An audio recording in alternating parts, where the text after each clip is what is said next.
नमस्ते बच्चों, my self Jaiswal sir. हम पढ़ रहे हैं class 10th science electricity.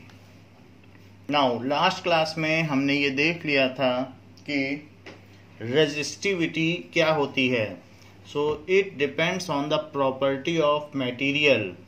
Different materials have different resistivity and their value is fixed at constant temperature। अगर एक पर्टिकुलर टेम्परेचर रखा जाए तो उनकी रेजिस्टिविटी की वैल्यू फिक्स्ड रहती है और टेम्परेचर के बदल जाने से बदल जाएगी क्योंकि कोलिजन्स ज़्यादा हो जाएंगे। So it's unit is ohm metre. तो अगर अलग अलग मटेरियल की 20 डिग्री सेल्सियस पर रेजिस्टिविटी देखी जाए तो आपकी बुक में लिखी हुई है that is the resistivity of some substances at 20 degree Celsius. इसमें सिल्वर की रेजिस्टिविटी दी है that is 1.6 into 10 to the power -8। तो इस तरीके से हम देख सकते हैं कि अलग अलग चीज़ों की अलग अलग रेजिस्टिविटी आपकी बुक में दी गई है। तो सिल्वर की आप देखिए किस तरीके से दी गई है और कॉपर की दी गई है 1.6 इंटू 10 टू द पावर -8। तो रेजिस्टिविटी अगर कम से कम है तो कंडक्शन ज़्यादा होगा, कंडक्टिविटी ज़्यादा होगी। तो रेजिस्टिविटी कम होनी चाहिए तभी तो इलेक्ट्रॉन पास हो पाएंगे। तो बेस्ट कंडक्टर कौन सा हुआ बताइए? तो बेस्ट कंडक्टर इस हिसाब से सिल्वर हुआ। अच्छा, इसकी यूनिट भी देख लीजिए दैट इज ओम मीटर और टेम्परेचर कांस्टेंट होना चाहिए। तो अगर आपसे कोई पूछे 20 डिग्री सेल्सियस पर सिल्वर की रेजिस्टिविटी क्या है तो ये याद रखने लायक चीज़ है। ये सभी बुक में कहीं पर भी आप देखोगे तो यही रहेगी। कॉपर की उससे ज़्यादा है तो कॉपर थोड़ा सा लेस कंडक्टर है, रेजिस्टिविटी बढ़ गई है। एल्युमिनियम थर्ड बेस्ट कंडक्टर है। चौथे नंबर पर टंगस्टन है जिसके कि बल्ब बनाए जाते हैं। फिर निकिल आता है और निकिल की रेजिस्टिविटी सिल्वर से 4 टाइम्स है। 6th नंबर पे आप देखेंगे तो आयरन आता है तो उसकी 6 टाइम्स हो गई। तो ऐसे ही फिर क्रोमियम, मरकरी की तो काफ़ी ज़्यादा है। मरकरी की देखी जाए तो इससे करीब करीब 60 टाइम्स ज़्यादा हो गई।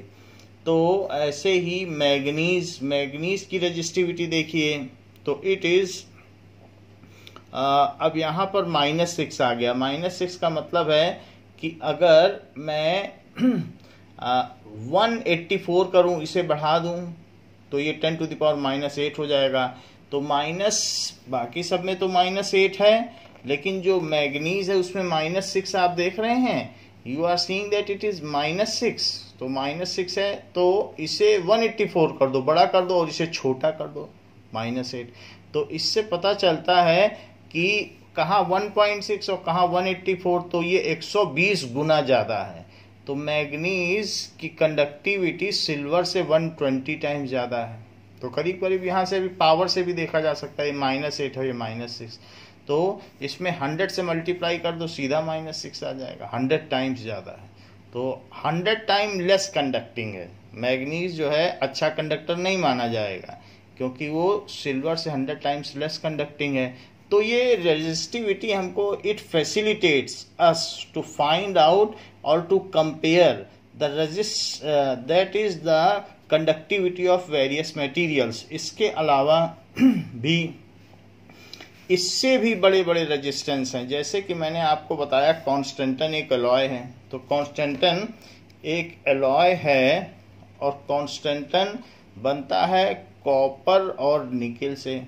सो CuNi आप इसको कुछ याद कर सकते हैं, कूनी, तो उससे कॉन्स्टेंटन बनेगा क्योंकि और इसकी रेजिस्टिविटी क्या है? इसकी रेजिस्टिविटी अगर देखा जाए तो 4900, इसमें 2 0 और बढ़ा और -8 करो, इससे न जाने कितने गुना ज़्यादा है। तो 4900 का मतलब करीब करीब 3000 गुना ज़्यादा है।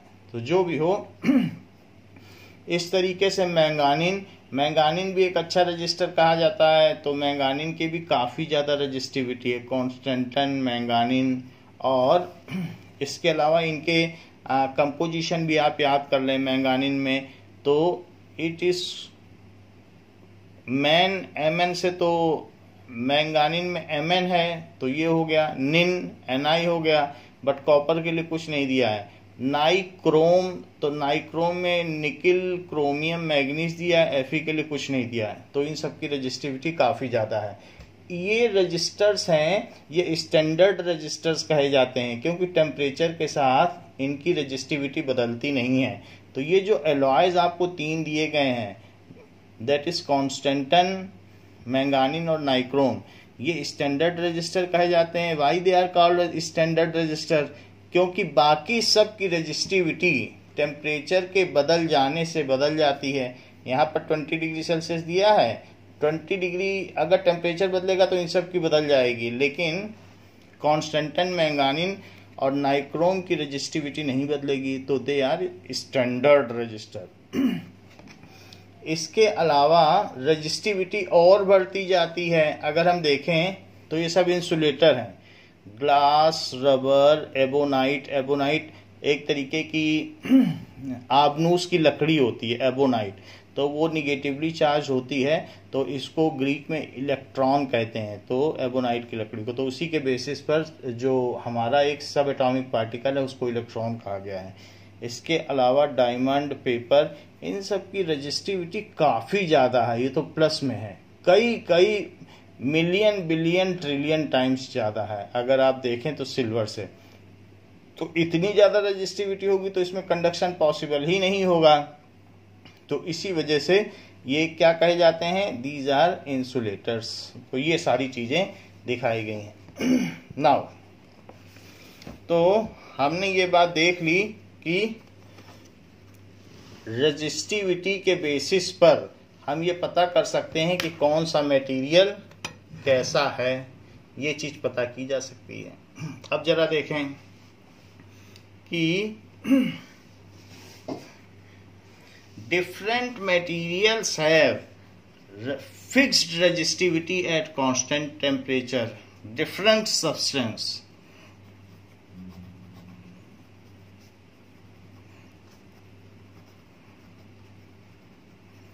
have fixed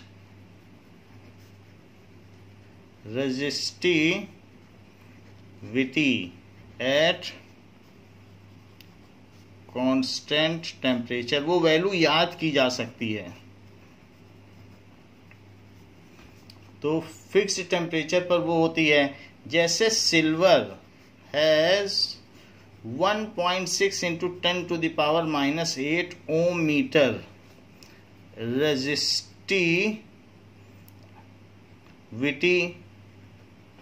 eight 20 degree Celsius, और टेम्परेचर बढ़ेगा तो रेजिस्टिविटी बढ़ जाएगी। और copper has 1.62 into 10⁻⁻8 ohm metre resistivity at 20 degree Celsius, और aluminium has 2.63 into 10⁻⁸ ohm metre resistivity at 20 degree Celsius. तो ये 3 चीज़ें हैं जो फर्स्ट, सेकंड और थर्ड नंबर पर आती हैं। तो ये बात हमने देख ली रेजिस्टिविटी की, और इसकी यूनिट भी देख ली। तो अब अगर इसकी यूनिट है, हम हर एक चीज़ की यूनिट डिफाइन करते हैं। जैसे करंट की यूनिट 1 एम्पियर है, तो हमने उसको 1 एम्पियर को डिफाइन किया, 1 वोल्ट को डिफाइन किया, 1 ओम को डिफाइन किया। अब बारी आती है कि रेजिस्टिविटी की यूनिट ओम मीटर, तो 1 ओम मीटर को डिफाइन करिए।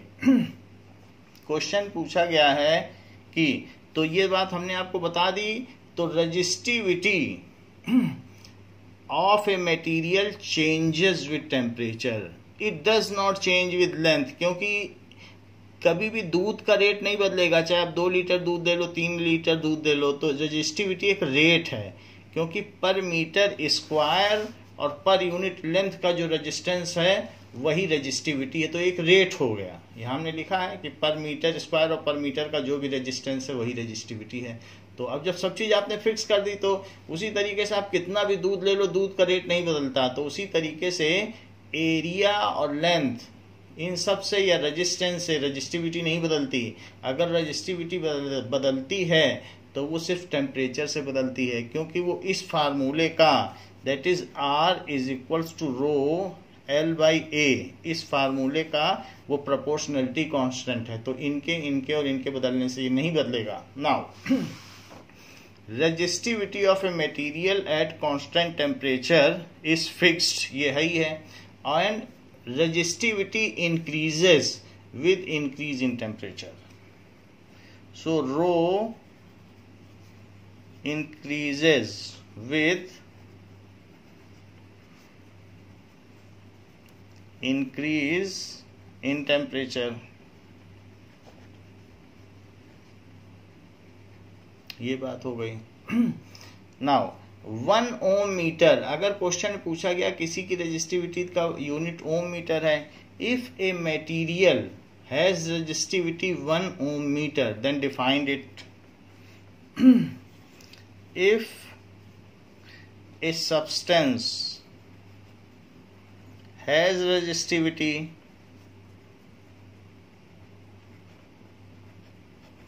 1 ohm meter, अगर किसी की रेजिस्टिविटी 1 ohm meter है, 1 ohm meter, then what does it mean? इसका क्या मतलब हुआ?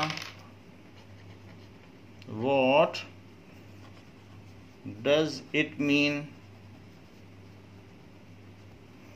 So 1 ohm meter, इसका क्या मतलब है? तो जैसे देखिए रेजिस्टिविटी का क्या फार्मूला होता है, रेजिस्टिविटी इज RA/L। अगर तीनों चीजें 1 1 1 हो जाएं तो ये 1 हो जाए। So if R is equals to 1 ohm, area of cross section 1 metre square और लेंथ 1 मीटर हो जाए, ठीक है, तो उसकी ये सब 1 1 1 कर दो तो ये 1 हो जाएगा। तो इसी को हम डिफाइन कर रहे हैं। सो What does it mean by 1 ohm meter? तो इसकी डेफिनेशन देखिए 1 ohm मीटर की। So if at constant temperature,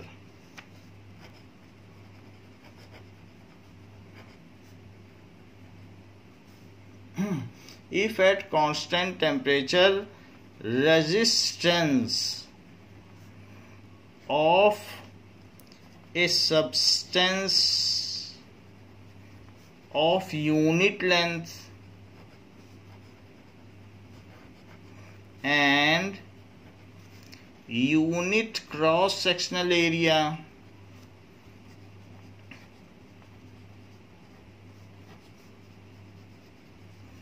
is 1, unit length भी हो गई और unit cross sectional area is 1 ओम, तो किसी का रेजिस्टेंस अगर 1 ओम हो जबकि लेंथ 1 है और क्रॉस सेक्शनल एरिया भी 1 है, then it's resistivity at that temperature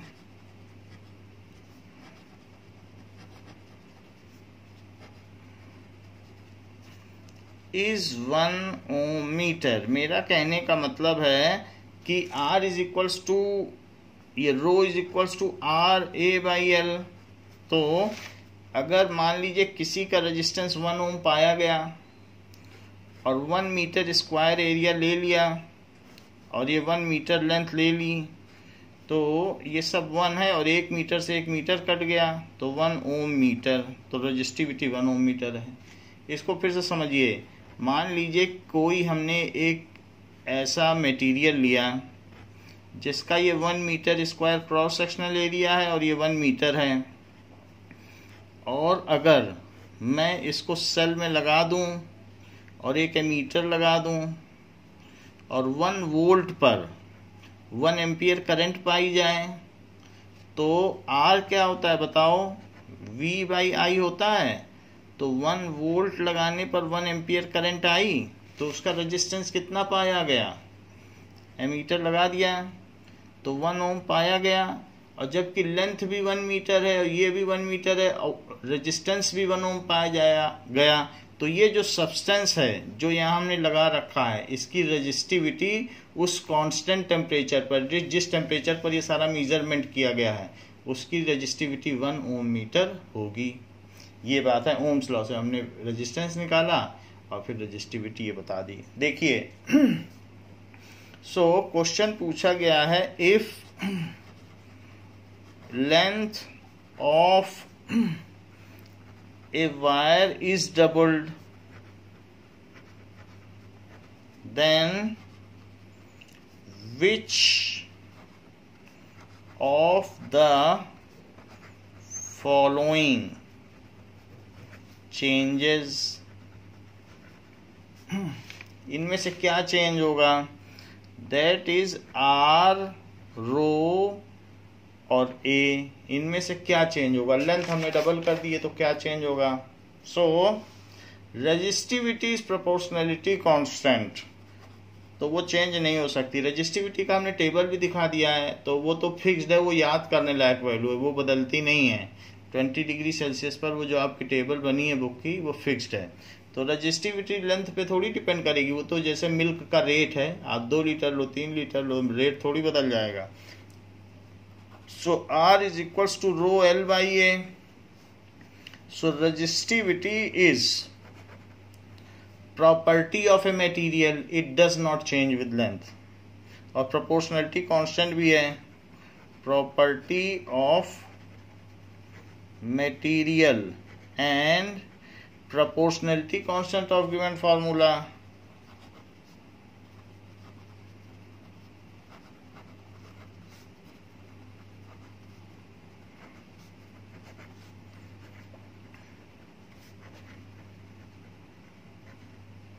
So it does not change. ए भी नहीं चेंज होगा। आपने पहले जितना वायर लिया था उसी की डबल लेंथ का वायर ले लिया, तो डबल लेंथ का वायर लेने से ही कैसे चेंज होगा? A will also not change, A will also not change,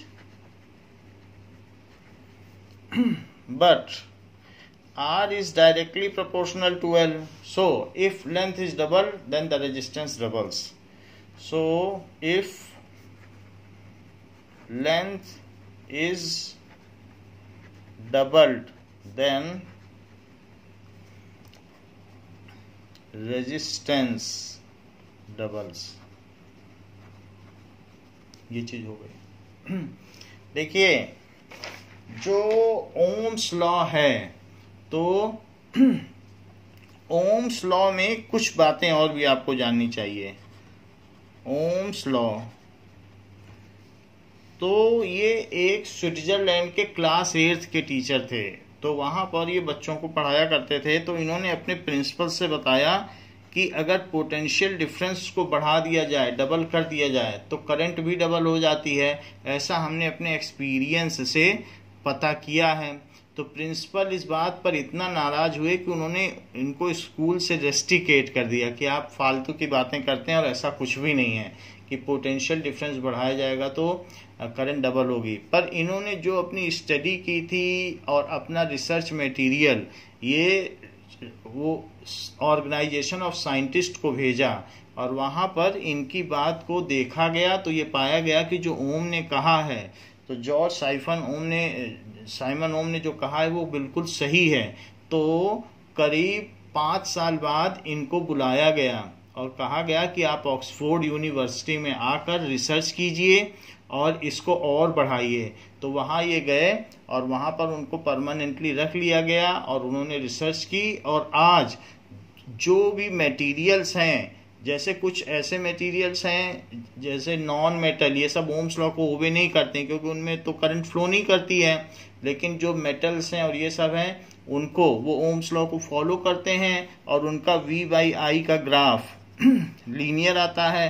तो जिनका ग्राफ लीनियर आता है, लीनियर का मतलब R नहीं बदलता है V और I के बदलने से, तो उसको कहते हैं ओमिक रेजिस्टेंस। और जो नहीं फॉलो करते हैं जैसे वुड, ग्लास, रबर, उसको नॉन ओमिक रेजिस्टर्स। तो सब्सटेंस को जैसे स्टेट के बेसिस पर सॉलिड, लिक्विड, गैस बनाया जा सकता है और उसी तरीके से कंडक्टर और इंसुलेटर कहा जा सकता है। उसी तरीके से जो सब्सटेंस है उसके दो डिवीजन और भी किए जा सकते हैं। Some are ohmic resistors and some are non ohmic resistor. ये बहुत बड़ा सम्मान है किसी के लिए कि उनके नाम पर सारे सब्सटेंस का क्लासिफिकेशन किया गया है। तो सब्सटेंस दो तरीके के हैं जिसमें आर सेम रहे और आर न सेम रहे। तो आप समझ सकते हैं कि छोटी सी चीज कितनी बड़ी हो गई और ओम्स लॉ एक यूनिवर्सल लॉ बन गया, इसको लॉ की उपाधि दी गई है, यानी इसमें कोई भी वेरिएशन नहीं है। अब जरा देखें, तो ये सारी तो बात हो गई ओम्स लॉ की, और हमने ये भी देख लिया कि रेजिस्टिविटी किसी भी मटेरियल की क्या होती है। नाउ इसके अलावा कि अब एलॉय के बारे में देखिए कि alloys are having generally higher resistivity. Alloy को क्यों हम स्टैंडर्ड रजिस्टर्स मानते हैं? Alloys are called standard registers.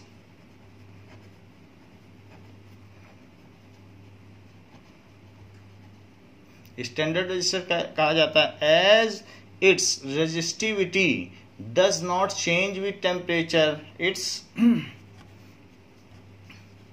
resistivity does not change with temperature. Temperature के साथ इसकी रेजिस्टिविटी चेंज नहीं होती। और इसके अलावा दे हैव हायर रेजिस्टेंस, इनका रेजिस्टेंस हाई रहता है। They have higher resistance than the conductors. They have higher resistance than conductor. जैसे सिल्वर, कॉपर और इन सबसे ज्यादा इनका रेजिस्टेंस रहता है। They do not get oxidised at high temperature. कभी मालूम है, जैसे आप स्कूटी लेने जाते हो या पापा जाते हैं बाइक लेने, तो दुकान वाला बोलता है इसके व्हील्स एलॉय के हैं।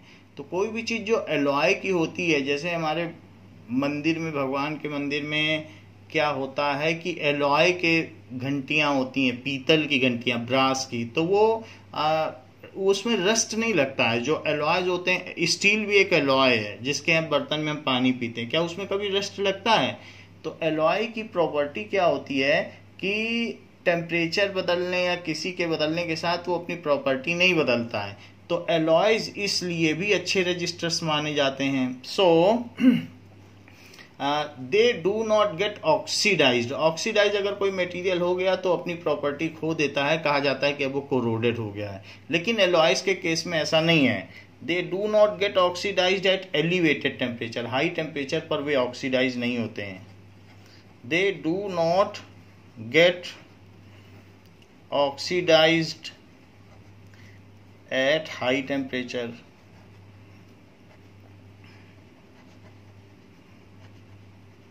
तो ये सारी प्रॉपर्टी है कि हाई टेम्परेचर पर। और इसके अलावा जो एलॉयज हैं, alloys have high melting point.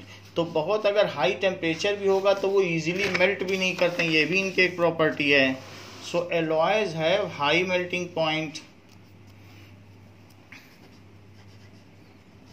Alloys have high melting point. तो बल्ब ग्लो कर सकता है, वो फ्यूज नहीं होगा क्योंकि उसका हाई मेल्टिंग पॉइंट होगा। This is the reason that alloys are used. ये तीन रीजन हमने आपको बताए हैं। हाई मेल्टिंग पॉइंट है, जल्दी से ऑक्सीडाइज नहीं होगा हाई टेम्परेचर पर, और इनका हाई रेजिस्टेंस है। ये बहुत इंपॉर्टेंट क्वेश्चन है। These are the reasons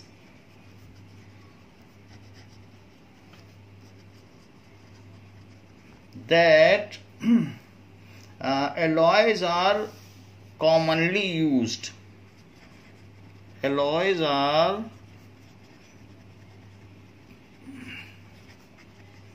commonly used in electrical heated device. In electrical heated device like electric iron,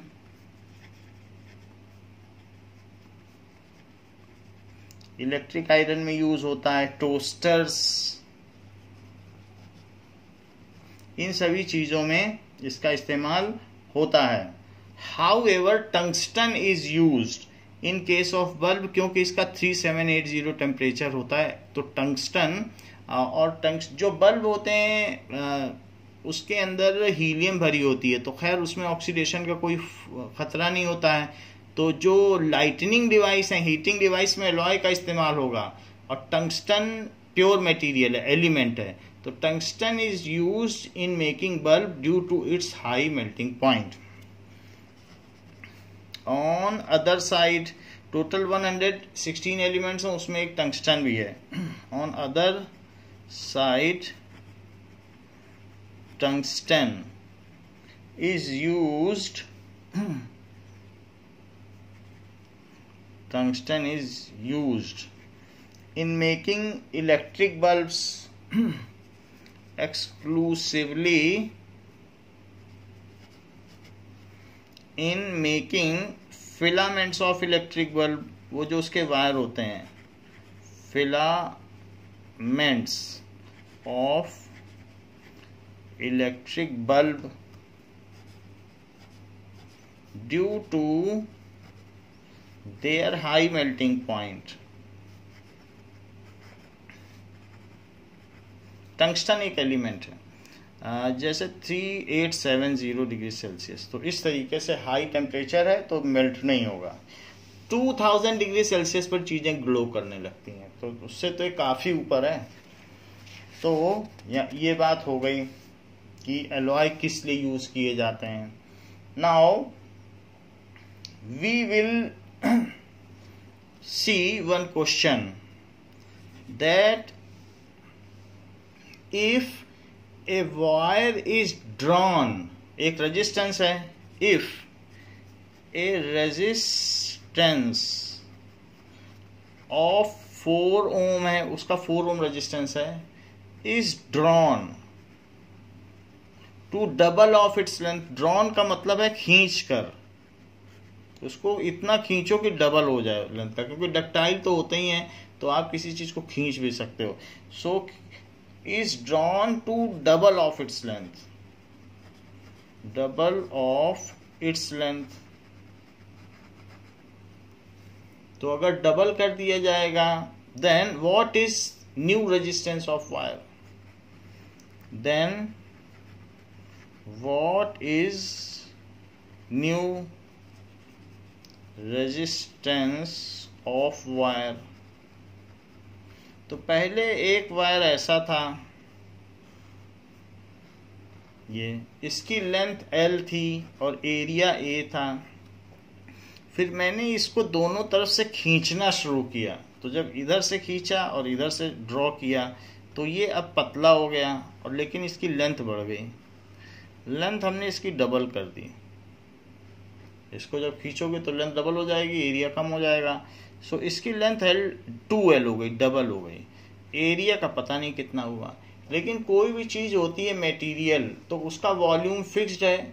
आप आटे की पतली पतली लोई बना लो या कैसा बना लो, तो जैसे जैसे पतला करते जाओगे तो एरिया ऑफ क्रॉस सेक्शन घटता चला जाएगा.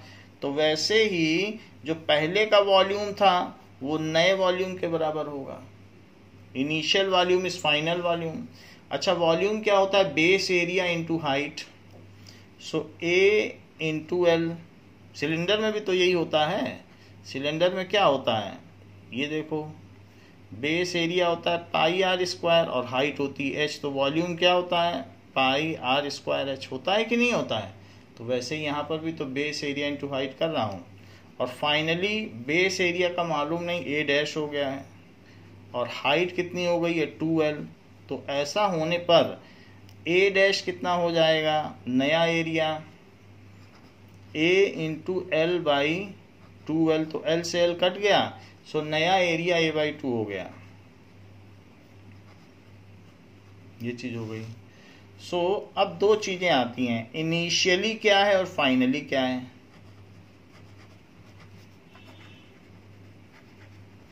या फॉर्मर और लेटर, पहले कैसा था और बाद में क्या है।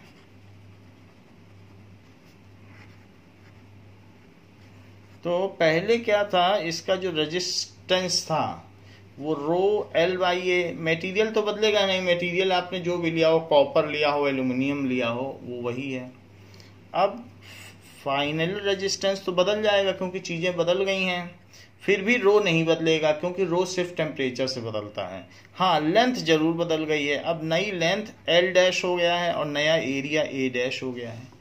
तो जरा देखें नई लेंथ क्या हो गई है, नई लेंथ 2L हो गई है और नया एरिया क्या हो गया बताइए, A/2। तो डिवाइडेड बाई A/2 है, आपकी मर्जी, आप डिवाइडेड बाई लिख सकते हो A/2 और डिवाइडेड बाई ना लिखो तो ऐसे भी लिख सकते हो, यहां ऐसे लिख के डिवाइडेड बाई A/2, क्योंकि नया एरिया A/2 है। तो नया एरिया भी हमने लिख दिया, तो इट इज रो 2L और इनटू करके 2/A लिख दो, क्योंकि जब किसी चीज का डिवीजन होता है तो बाद की चीज पलट जाती है। तो it is equal to 2 into 2, दोनों ऊपर आ गए, 4 को सबसे बाहर ले लो और रो L/A, तो ये R डैश हो गया। Now it is R dash, rho L/A, 4 आ गया बाहर, लेकिन रो L/A क्या है, वो तो खुद R है। रो L/A बताओ क्या है, R है, तो वो चीज यहां रख दी जाए। सो उसको इसकी जगह रखिए, रो L/A को R। तो what is R dash, it is 4 times of R। लेकिन वो जो R है, इनिशियल रेजिस्टेंस था वो कितना था, दैट वाज 4 ओम। तो 4 ओम इनिशियल रेजिस्टेंस था, तो फिर R डैश कितना हो गया, 4 into 4 ohm, now it is 16 ohm. तो लेंथ के डबल कर देने से और एरिया ऑफ क्रॉस सेक्शन के हाफ कर देने से, दोनों ही केसेस की वजह से रेजिस्टेंस बढ़ा है। एरिया कम हो गया तो नैरोवर पाथ हो गया, उससे भी रेजिस्टेंस बढ़ा। लेंथ डबल हो गई तो कंस्ट्रिक्शंस बढ़ गए, हिंडर्ड पाथ बढ़ गया। तो इस तरीके से जो भी था 4 टाइम्स हो गया resistance. So new resistance is 4 times of previous resistance.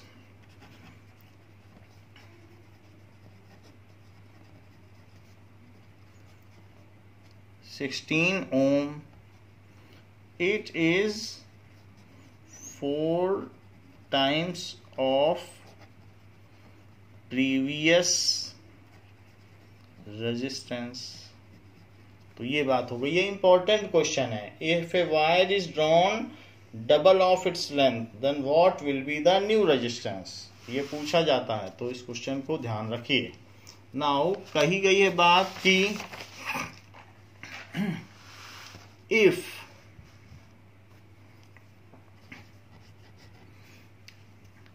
a resistance of 4 ampere is doubled on it, अब दूसरी बात कही जा रही है, डबल्ड ऑन इट, उसी के ऊपर डबल कर दिया गया है। व्हाट इज न्यू रेजिस्टेंस, तो नया रेजिस्टेंस क्या होगा। मान लीजिए कि एक ये वायर है और इसी को हमने क्या किया है कि मोड़ के डबल कर दिया है, इसी के ऊपर डबल कर दिया, ये डबल कर दिया।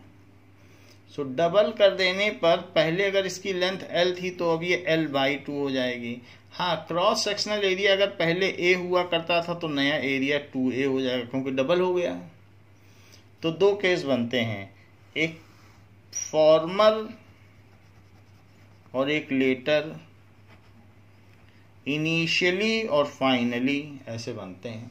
तो पहले तो R is equals to rho L/A, जो चीज थी फॉर्मर की वो लिख दी, लेकिन बाद में चीजें बदल जाएंगी। तो इट इज रो तो नहीं बदलेगा, रो टेम्परेचर के हिसाब से बदलता है, L डैश अपॉन ए डैश, रो एल डैश कितना हो गया, L/2, सो L/2 और डिवाइडेड बाई एरिया कितना हो गया 2A, डिवाइड कर दिया। डिवीजन में कोई चीज होती है तो वैसे नीचे 1 लिख सकते हो, डिवीजन में कोई चीज होती है तो वो मल्टीप्लाई होके पलट जाती है, तो ये क्या हो गया, रो L/A और इंटू 1/4 को अलग लिखो, क्योंकि नीचे 2 × 2 आ गया ना। अच्छा, रो L/A क्या है, रो L/A की जगह इसको डाल दो यहाँ, तो जब इसकी जगह ये डाल देंगे तो R dash is equal to R into 1/4, तो उसका इनिशियल रेजिस्टेंस कितना था 4 ओम, तो आप इसकी जगह लिखिए फिर जो इनिशियल रेजिस्टेंस था इट वाज 4 ओम इंटू 1/4, तो ऐसा करने से ये 1 ओम आ गया। आप देखिए लेंथ हाफ कर दी गई है और एरिया बढ़ा दिया गया, दोनों ही चीजें तो रेजिस्टेंस को कम कर देंगी, तो वो इसलिए 4 गुना कम हो गया। So it has been reduced by 4 times. So new resistance is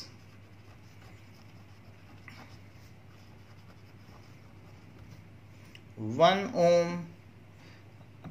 New resistance is 1/4 time of the previous resistance. New resistance is 1/4 times of previous resistance. तो जितना पिछला रेजिस्टेंस था उसका 1/4 हो गया है। देखिए एग्जाम्पल 12.3 क्या कहता है, let us see example 12.3। Now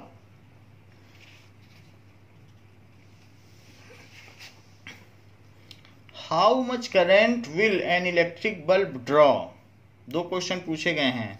how much current will an electric bulb draw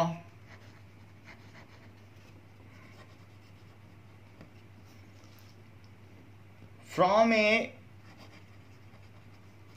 220 volt source if resistance of bulb filament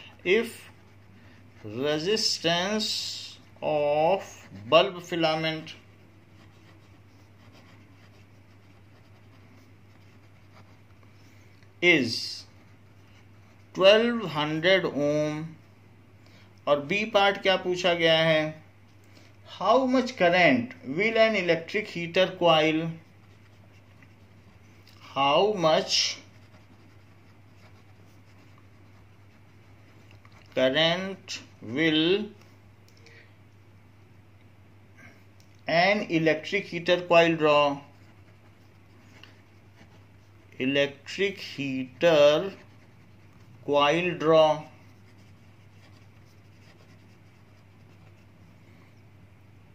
from a 220 volt source, from a 220 volt source if the resistance of heater coil, if the resistance of heater coil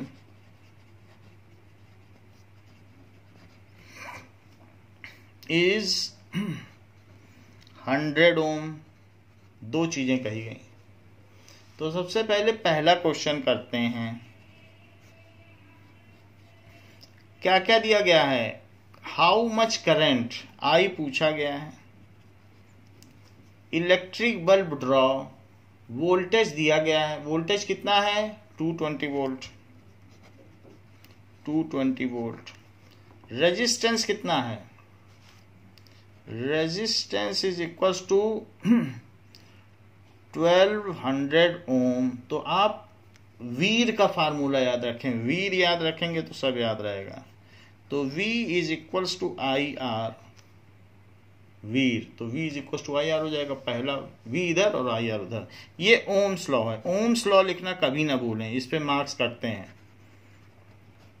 now V is equal to I R, तो 220 volt is equals to, तो 220 volt I का पता नहीं, और R कितना है 1200 ओम, ये हो गया। सो I हम निकाल लें। अच्छा नाउ आपको मालूम है ओम का जो दूसरा यूनिट होता है वो वोल्ट पर एम्पियर होता है। So 220 volt is equal to I into 1200 volt पर एम्पियर, क्योंकि आर की तो ये भी यूनिट होती है ना, तो वोल्ट वोल्ट कट गया और एम्पियर ऊपर चला गया, तो 220 एम्पियर और अपॉन 1200 ये हो गया आई। तो यूनिट की भी साथ साथ अकाउंटिंग कर रहा हूं, तो इस तरीके से 1 0 से 1 0 कट गया, और 2 से ये 11 आया, 2 से ये 60 आया, तो 11/60 आ गया। अब अगर हम 60 से 11 में डिवाइड करें तो डेसिमल लगा के 0 बढ़ा देंगे, और 0 बढ़ा देंगे तो उससे क्या होगा 60 आ जाएगा, और 60 आ जाने से यहाँ 50 आ जाएगा, और एक और 0 बढ़ा दें क्योंकि डेसिमल लगा हुआ है, तो 6 8 जा 48, और यहाँ पर 20 आ जाएगा, तो एक 0 और बढ़ा दें, तो 6 3 जा 18 180 आ गया, तो 0.183। तो इसलिए जो करंट आ गई वो 0.183 एम्पियर आ गई। तो ये तो पहली बात हो गई। लेकिन सेकंड पार्ट में क्या कहा गया है, how much current an electric coil draw from A 220 volt. 220 volt में से 220 वोल्ट दिया है, तो V क्या लिख दो बताओ, 220 वोल्ट, और इसके अलावा और क्या क्या दिया है बताइए। रेजिस्टेंस 100 ओम दिया है, रेजिस्टेंस 100 ओम दिया है, करंट के बारे में नहीं पता है, पूछा गया है, तो वीर का फार्मूला लगाओ, V is equal to I R. अच्छा, ऐसा करने पर ओम्स लॉ लिखना ना भूलें, सो ओम्स लॉ अवश्य लिखें।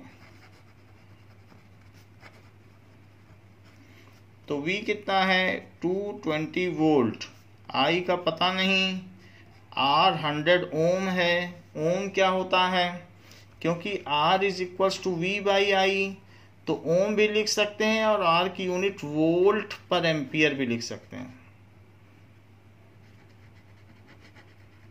V/A।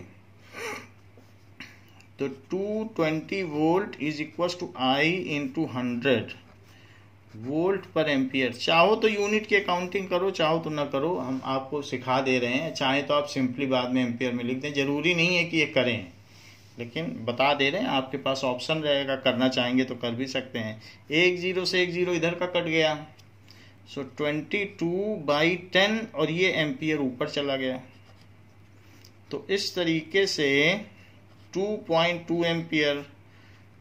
और फिर आप लिख दें कि the current through electric heater is 2.2 ampere. तो कंक्लूडिंग स्टेटमेंट जरूर लिखें, हमने यहां नहीं लिखा है तो यहां भी लिख दें। So current through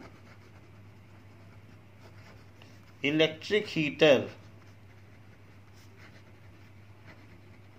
is 2.2 ampere at stipulated potential difference and resistance। तो ये बात कही गई। नाउ एग्जाम्पल 12.4 एग्जाम्पल क्या कहता है, the potential difference between the terminals.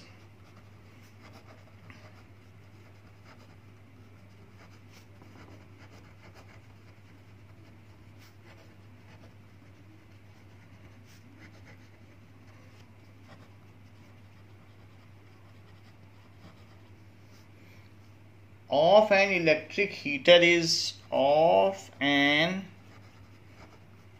electric heater is 60 volt.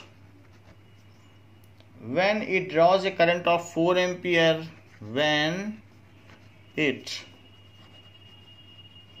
draws a current of 4 ampere from the source,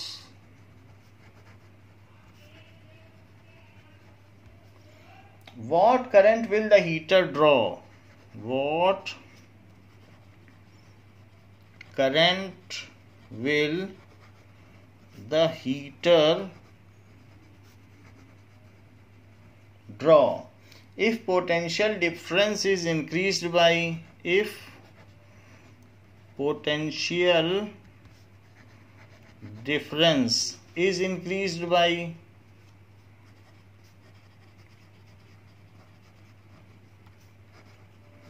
120 volt, तो तब क्या करंट होगी?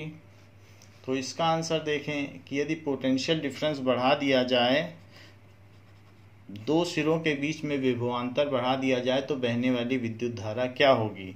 नाउ देखिए क्या क्या चीज दी गई है। केस 1, सबसे पहले आपको दिया गया है 60 वोल्ट का पोटेंशियल डिफरेंस है, और ये भी दिया गया है कि करंट कितनी है, 4 एम्पियर। तो क्यों ना हम रेजिस्टेंस निकाल लें, V और I से रेजिस्टेंस निकाल लें। रेजिस्टेंस V और I के बदलने से नहीं बदलता है, आप नंबर ऑफ सेल्स बढ़ाते जाए तो करंट बढ़ती जाती है, लेकिन R तो नहीं बदलेगा, क्योंकि R जो है वो रो L बाई A से बदलेगा। R V और I से नहीं बदलेगा, क्योंकि वो उसका प्रोपोर्शनैलिटी कांस्टेंट है। ऐसा हमने आपको पहले भी बताया है, R हमेशा कांस्टेंट रहता है, यही तो ओम्स लॉ है। तो इसलिए बल्ब का ना लेंथ बदलेगा, अगर 2 सेल लगा दोगे तो क्या लेंथ बदल जाएगा, क्या एरिया बदल जाएगा, या मटेरियल बदल जाएगा, सिल्वर की जगह कॉपर हो जाएगा? कुछ नहीं बदलेगा, तो R भी नहीं बदलेगा। तो इसलिए हम इससे R निकालें, V is equal to IR। V को 60 लिखें, I को 4 लिख दें और R निकाल लें। तो यूनिट चाहे तो आप पीछे से काउंटिंग कर सकते हैं। सो R इज इक्वल टू 60/4, तो 4 1 जा 4 और 20 बचा, तो 4 5 जा 20। So this implies R is equal to 15 ohm. Ohm भी लिख सकते हैं या OHM ओम भी लिख सकते हैं, O स्मॉल रहेगा। तो इस तरीके से 15 ओम हो गया। तो हमें यह पता चल गया कि वो बल्ब ऐसा है। अब हमने क्या किया, हमने पोटेंशियल डिफरेंस बढ़ा दिया, तो करंट क्या होगी? यानी कि बल्ब था हमारे इसमें, और पहले हमने एक सेल में लगाया था, और बाद में हमने क्या किया कि उसी में एमीटर तो था ही, पहले हमने एक सेल पे लगाया था और अभी हमने 2 सेल पे टैपिंग कर, 2 सेल, पहले एक पे था अब 2 पे कर दिया। तो कह रहा है कि केस 2 में अब हमें इसका रेजिस्टेंस पता चल चुका है, 15 ओम है। तो कह रहा है इसकी अब नई रीडिंग बताओ। 15 ओम तो हमने पता कर लिया ना, और ये एक बल्ब, एक सेल 60 वोल्ट का था, अब 2 सेल लगा दोगे तो 60 और 60 वोल्ट कितना हो जाएगा? 120 वोल्ट। तो वही है कि दूसरे में हमने 120 वोल्ट कर दिया है, तो अब फिर नया करंट बताओ। तो केस 2, V 120 वोल्ट कर दिया, R तो नहीं बदलेगा, R का तो ये फार्मूला है, ये सब तो कुछ बदला नहीं। बल्ब के अंदर जाके तो आपने कुछ किया नहीं, ना उसकी लेंथ बदली, ना एरिया ऑफ फिलामेंट बदला, ना मटेरियल बदला, तो R कैसे बदल जाएगा? तो R 15 ओम है, तो नई करंट क्या होगी? तो V is equals to IR। हमने गलती क्या की, यहाँ ओम्स लॉ नहीं लिखा, जो कि काफ़ी ज़रूरी था। ये सब तो कोई भी कर लेगा, ये लिखना बहुत ज़रूरी है। So V is equals to 120, I नहीं पता, और R है 15, तो I कितना हो जाएगा? 120/15, 15 नीचे चला जाएगा, तो 15 8 जा 120, तो I is equals to 8 ampere. I 8 ampere, तो न्यू करंट इज 8 एम्पियर। अच्छा पहले भी देख लो आप इसमें सीधी बात कि if potential difference is doubled then the current will be doubled by Ohm's law. तो ये दूसरा मेथड है, क्योंकि the current is directly proportional to potential difference, as potential difference is double so current will be doubled. तो तो हम ये दूसरा लिखेंगे। एक तो पहला मेथड ये बता दिया आपको कि न्यू करंट इज 8 एम्पियर, तो ये कंक्लूडिंग स्टेटमेंट लिख लें, ये मेथड 1 है। तो मेथड 1 हमने आपको बता दिया। मेथड 2 समझिए कि by Ohm's law, Ohm's law क्या कहता है?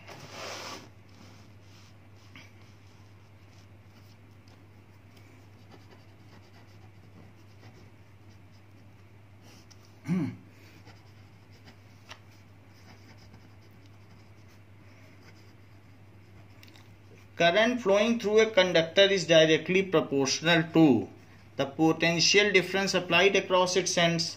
So, if potential difference is doubled,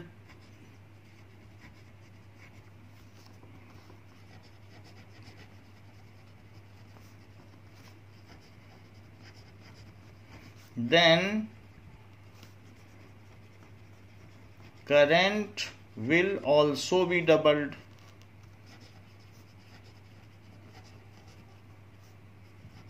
current भी डबल हो जाएगी। So if V is increased from 60 volt to 120 volt, then current get increased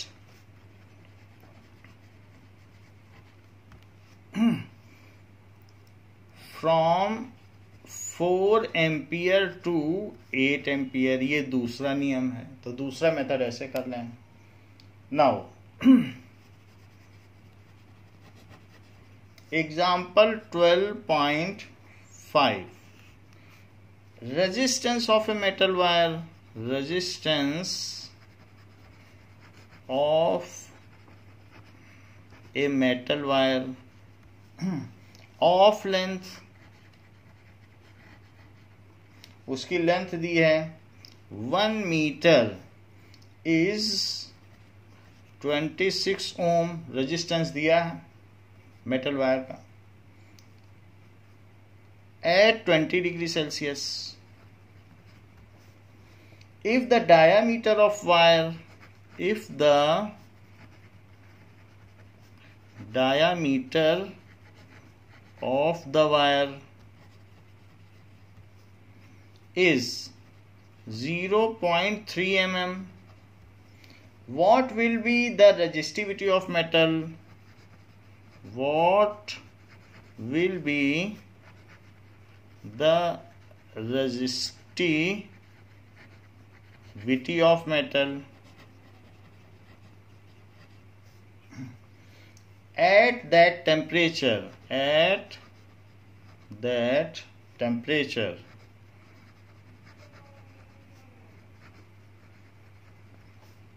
also predict the material of wire, also predict the material of wire, कि वो material कौन सा। कई चीजें दी गई हैं और एक चीज पूछी गई है। रेजिस्टेंस दिया है, कितना दिया है? 26 ओम। देखो रेजिस्टेंस से लिखा है तो कितना है? 26 ohm. So R is equal to 26 ohm. Temperature की कहीं जरूरत नहीं पड़ेगी। और लेंथ कितनी है? 1 मीटर, लेंथ 1 मीटर है। और क्या दिया है? क्रॉस सेक्शनल डायामीटर दिया है, तो डायामीटर है 0.3 mm, तो रेडियस क्या होगा? D/2, तो 0.3/2 mm, तो 0 लगाइए और 3 में 2 से डिवाइड कीजिए तो 2 1 जा 2, फिर 10 बचेगा तो 2 5 इतने mm।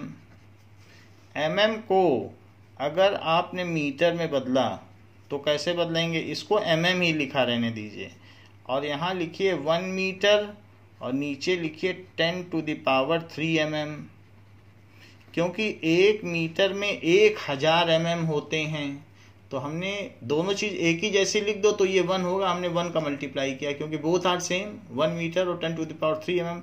1 मीटर में 1000 मिलीमीटर होता है कि नहीं, तो mm से mm कटा, ऐसी चीज लिखो कि नीचे नीचे कट जाए। और कभी मीटर हो तो ये ऊपर लिख दो, मीटर नीचे लिख दो तो भी कट जाएगा। तो यूनिट फैक्टर मेथड इजियर है। तो इट इज 0.15 इंटू 10⁻³ 10⁻³ ऊपर गया तो -3 और बचा मीटर तो मीटर लिख दो। ये सारी चीज पता चल गई है। रजिस्टिविटी पूछी गई है, तो रजिस्टिविटी यानी रो पूछा गया है। तो what is rho? Rho is equals to RA/L। R कितना है 26 ओम, A कितना है πr²। ये तो सिर्फ R है, R तो रेडियस होता है, लेकिन आप जो भी मटेरियल यूज करोगे R से तो मतलब नहीं होगा ना। आपको तो R से सिर्फ थोड़ी ना मतलब है, उसका पूरा क्रॉस सेक्शनल एरिया चाहिए, तो वो चीज तो πr² होगी। एरिया चाहिए ना, क्रॉस सेक्शनल एरिया। तो इसलिए इंटू 3.14 और इंटू πr², R ये आ गया है, तो 0.15 इंटू 10⁻³ का स्क्वायर। और लेंथ कितनी है 1, तो लेंथ 1 हो गई। तो अब कई चीजें आपके पास हैं, 26 में इसका मल्टीप्लाई है और फिर इसका मल्टीप्लाई है, तो उन सब चीजों का हम मल्टीप्लाई करें। नाउ देखिए 26 है और 0.15 का जरा स्क्वायर करो, तो 0.15 का स्क्वायर करोगे तो 0.15 इंटू 0.15, 4 डिजिट पहले डेसिमल लगेगा, तो 0.0225, क्योंकि 15 या 225 होता है। ये चीज आ गई। अब ये जो चीज आ गई है, ठीक है, तो 26 इंटू 3.14 और इंटू 0.0225 और 10⁻³ का स्क्वायर करो तो -6, ये हो गया। अब 0.225 में 26 का मल्टीप्लाई करिए, 225 में 26 का करो तो पहले 6 से करो, 6 5 जा 30, 6 2 जा 12 और 6 2 जा 12 तो 13। अब 2 से करिए, 2 से 225 करोगे तो 450 आ जाएगा, 450 कर लो, तो 0 5 8 और 5 और 4 डिजिट पहले डेसिमल लगा दो। 4 डिजिट पहले डेसिमल लगाना है, ये हमने यहाँ पर ये डेसिमल गलत लगाया है, तो इस तरीके से ये 1 0 यहाँ पे डेसिमल है, तो क्योंकि यही चीज़ तो है, इसी में तो कर रहे हैं, तो इसलिए 4 डिजिट पहले डेसिमल लगा दिया।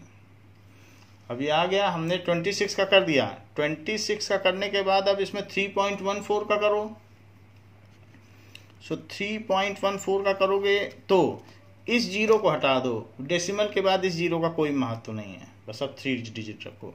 4 से करो, 4 5 जा 20, 4 8 जा 32, तो दैट इज 34 हो गया। 4 5 जा 20 तो 23।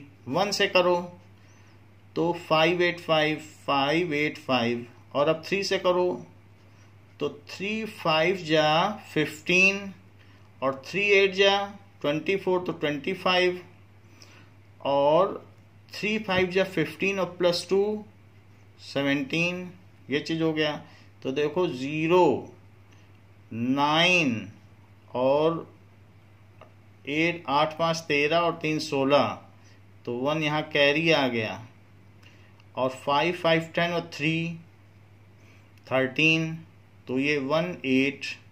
अच्छा 2 डिजिट ये, 3 डिजिट ये, 5 डिजिट हो गए, तो 1 2 3 4 5 1.836 है, लेकिन 836 है तो 6 होने की वजह से ये 4 हो जाएगा, 1.84। तो 1.84 इंटू 10⁻⁻6 और ओम मीटर, तो रो कितना आ गया 1.84 इंटू 10⁻⁻6 मीटर। क्या आपको याद है कि थोड़ी देर पहले हमने आपको एक टेबल दिखाई थी रेजिस्टिविटी की, और उसमें 1.84 इंटू 10 टू द पावर -6 था। ये दिख रहा है आपको 1. ये बताओ किसका था, जरा इसके लेफ्ट में आओ, मैग्नीज लिखा हुआ है तो 1.84, तो ये मैग्नीज है। द मटेरियल इज मैग्नीज, जो कि 9वें नंबर पर है, 9th नंबर पर है रेजिस्टिविटी के मामले में। सो 9th highest resistivity, that means 9th lowest conductivity. So the material is manganese.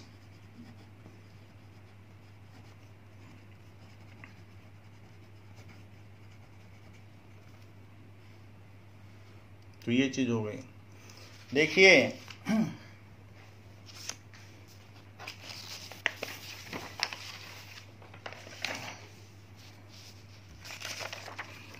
पूछा गया है कि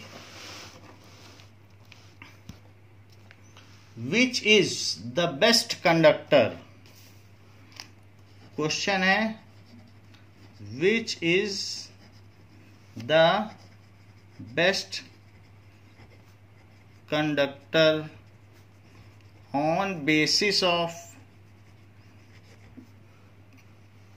conductivity, on basis of price, जो उसका पैसा है, और ऑन बेसिस ऑफ वेट। 3 चीजों में पूछा गया है। सो कंडक्टिविटी का मतलब आप जानते हो, conductivity is reciprocal of resistivity. So conductivity की डेफिनेशन है, कंडक्टिविटी जिसको कि सिग्मा भी कहते हैं, is reciprocal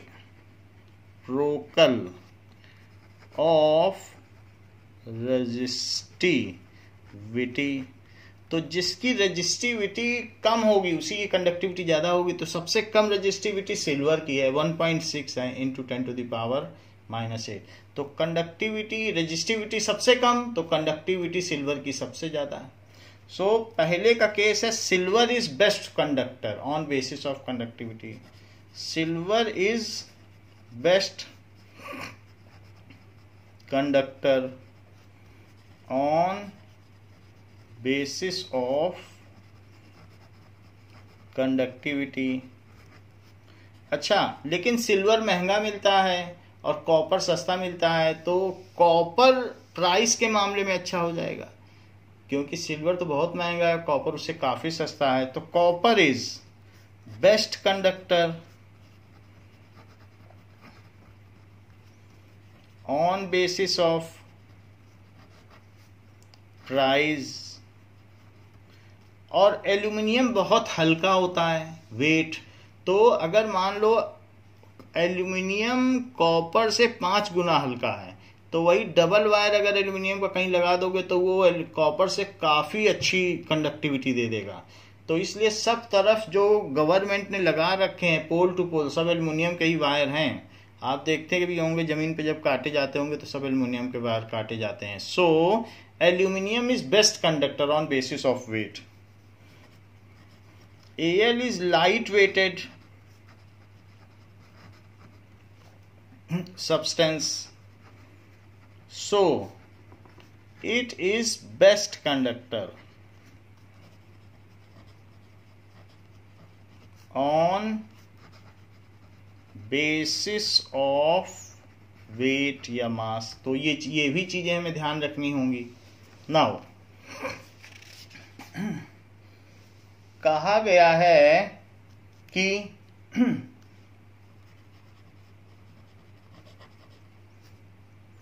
12.6 example 12.6 A 4 ohm resistance wire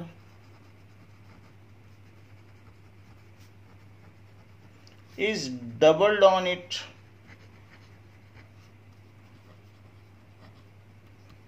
calculate new resistance of wire, calculate new resistance of wire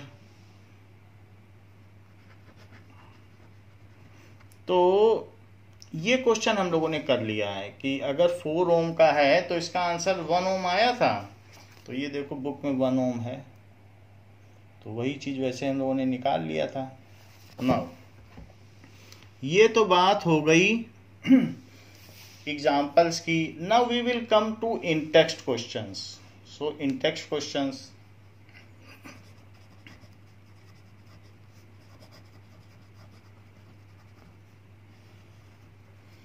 on what factor does the resistance of a conductor depend? On what factor? ये page number 209 के text हैं। Factor does the resistance of a conductor depend?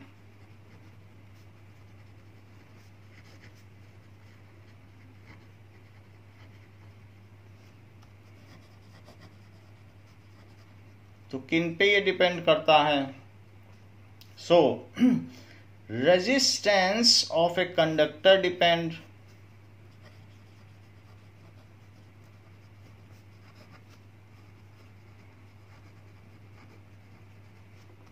is directly proportional to length of conductor.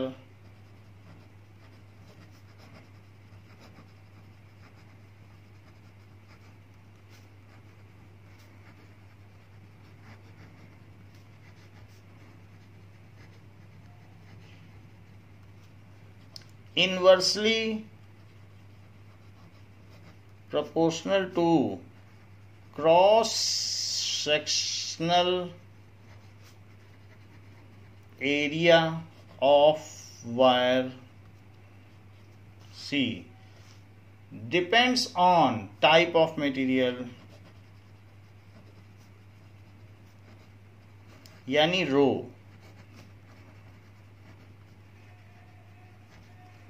Increases with increase in temperature.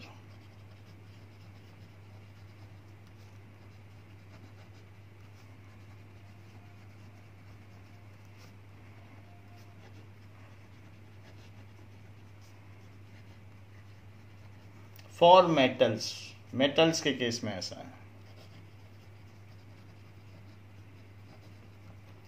तो किस किस चीज पे depend करता है, ये एक इंपॉर्टेंट क्वेश्चन है जिसको यहां बताया गया। Now will current flow more easily through a thick wire?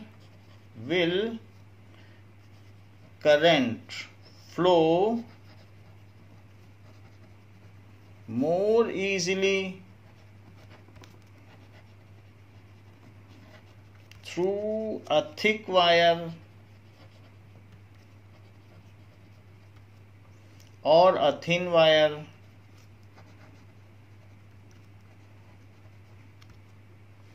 Of the same material, of the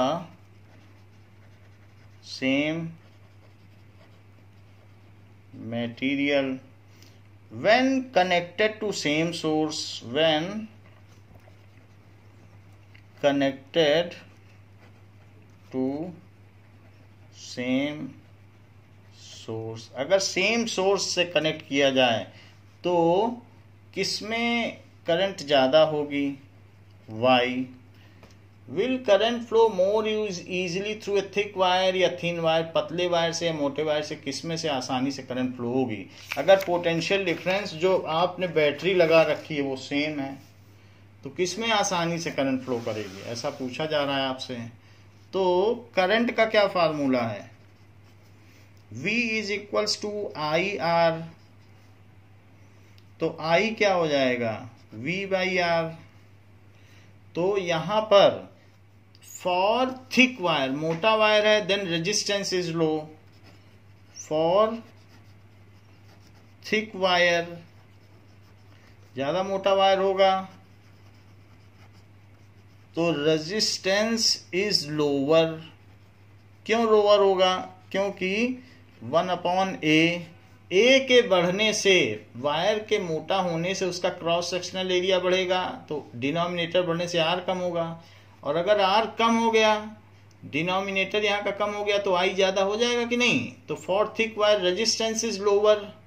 so current is higher, cross sectional area बढ़ा तो रेजिस्टेंस कम हुआ, और रेजिस्टेंस कम हुआ, यहाँ डिनोमिनेटर में रेजिस्टेंस है तो डिनोमिनेटर कम हुआ तो फिर ये आई बढ़ा। तो for thin wire, thin wire होगा तो क्या होगा, थिन वायर के लिए A is less,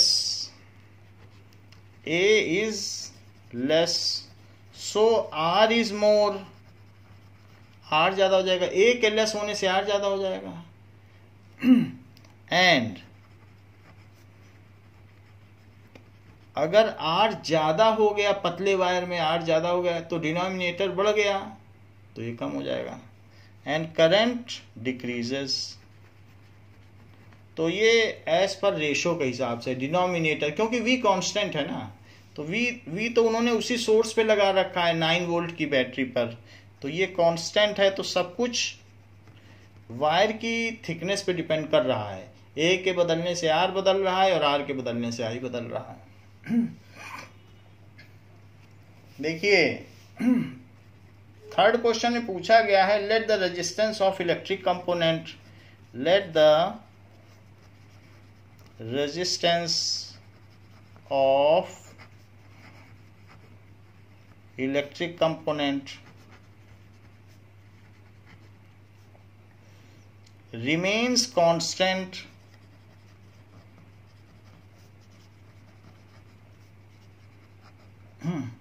while the potential difference across the two ends, while the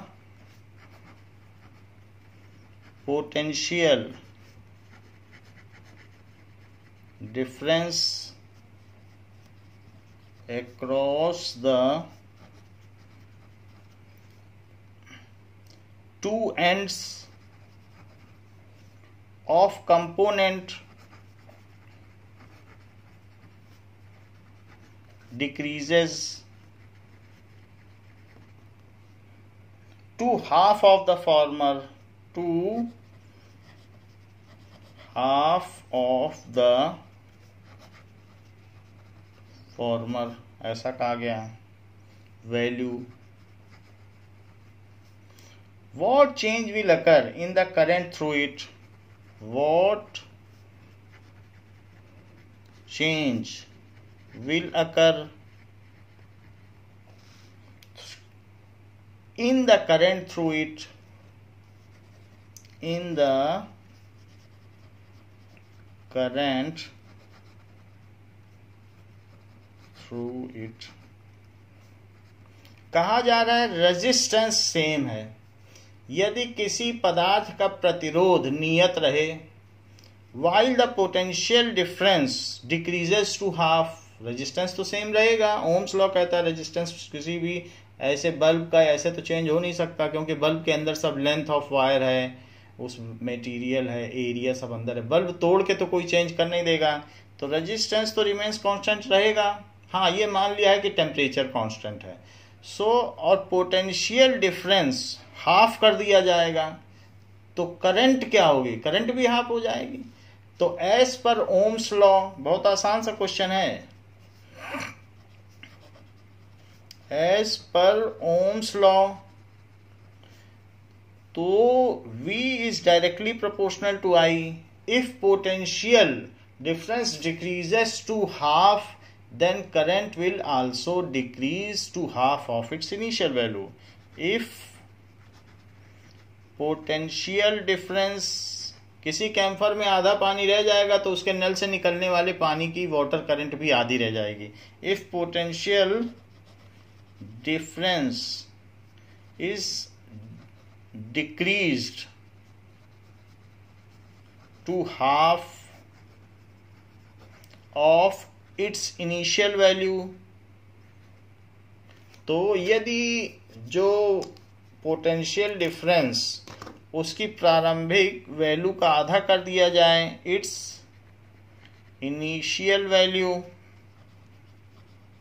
then current will also become half of its initial value. Current will also decrease half of its initial value, तो current भी आधी हो जाएगी। ये Ohm's law के हिसाब से है। नाउ पूछा गया है why are coils of electric toasters and electric irons, why are coils of electric toasters and electric irons made of an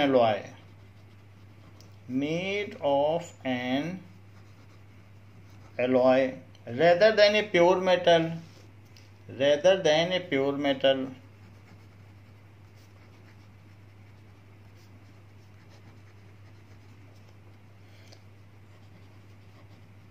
pure metal के बजाय हम एलॉय का क्यों बनाते हैं कोई भी टोस्टर या उसकी जो क्वाइल होती है, ऐसा हम क्यों करते हैं? So we use alloy in lieu of old metal, we use alloy for making जो क्वाइल्स, ठीक है, rather than pure metal.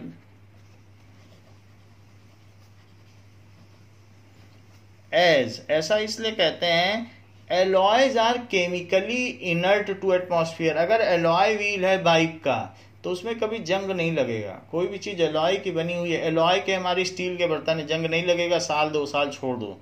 So alloys are chemically inert to nature, तो आपका मटेरियल ठीक रहेगा। केमिकली इनर्ट टू नेचर, एक जैसे रहते हैं। They do not get oxidised at higher temperature, they do not get oxidised at higher temperature.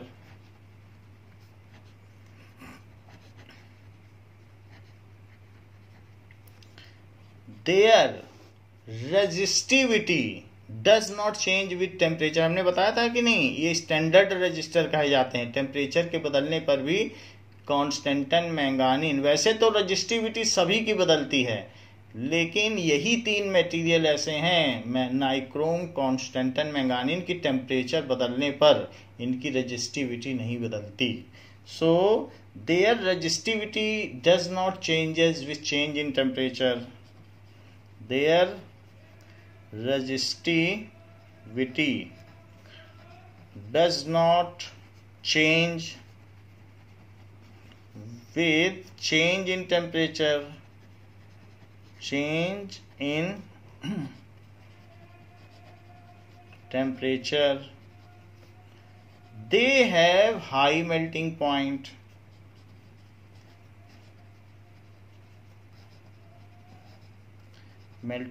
so do not get melted or fused at elevated temperature, so can be raised to any higher temperature, so can be raised to considerably higher temperature,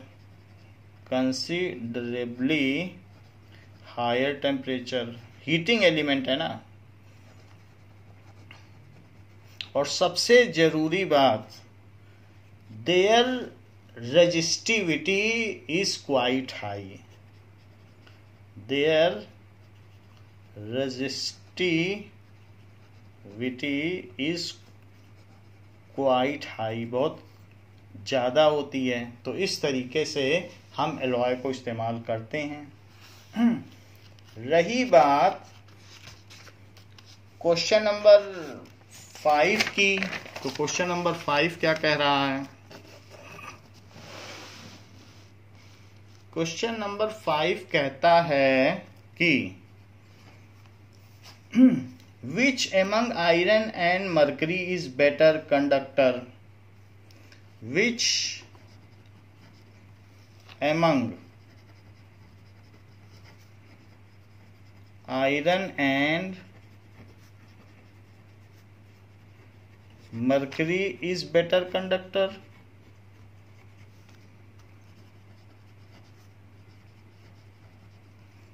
पूछा जा रहा है which material is best conductor, which material is best conductor.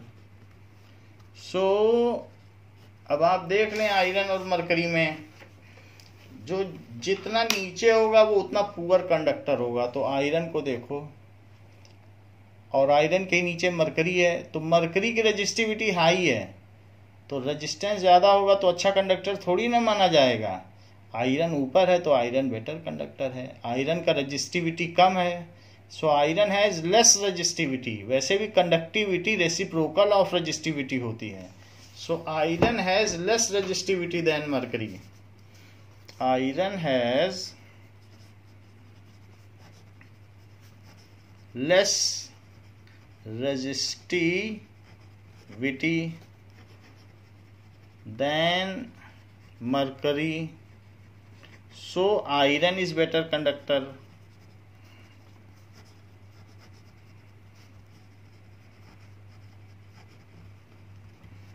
ये तो एक answer हो गया। और silver is best conductor, silver is best conductor, तो सिल्वर बेस्ट कंडक्टर हो गया। तो बच्चों इस क्लास के लिए इतना ही रखते हैं, इसके आगे नेक्स्ट क्लास में आपको बताया जाएगा। थैंक यू बच्चों।